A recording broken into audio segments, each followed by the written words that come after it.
Hi, today I'm here with Hugh from Office S&M Architects. Hugh is the director there and he works with people who are looking to do new build nurseries and also people with existing settings looking to kind of overhaul and refurb.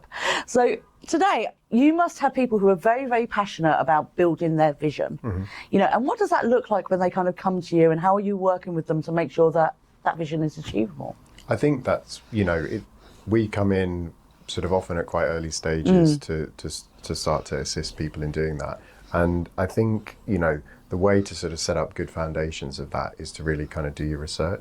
So I think what we're often doing is kind of taking, maybe a back seat from that sort of the vision side of it, from the operator's point of view.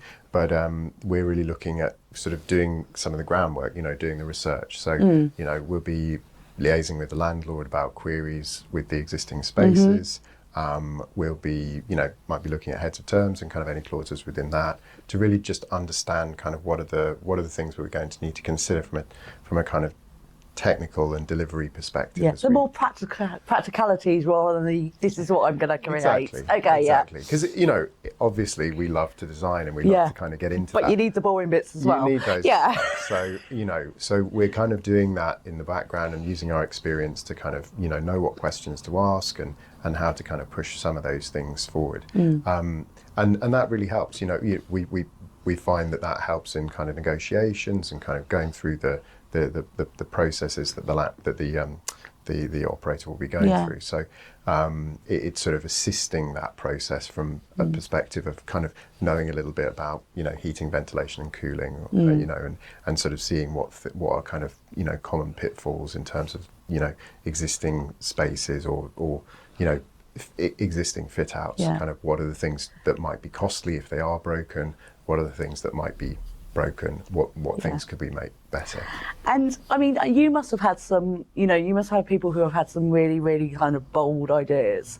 Has there ever been a time that you've just kind of gone, I'm a creative person and even I can't visualise what that's going to look like. I have no idea how that's going to work. I think that's the thing. I think it's an iterative process. It's kind of working together on. So you build the vision yourself as well. Exactly. Exactly. I think it's about kind of coming up with something that is a sort of meeting of minds. It's how is the operator's vision being brought to life? How is that also being put into a deliverable way? How's that going to be delivered? So it's trying to kind of bring those two sides together and really articulate that, to show that how can that be explained to the broader team, how can that be used for more marketing information, what are those ways that starts to be circulated. And I think it's I mean we have something which we call the needs and opportunities study, and that's where we start to bring some of those practical elements and the more visionary elements kind of together.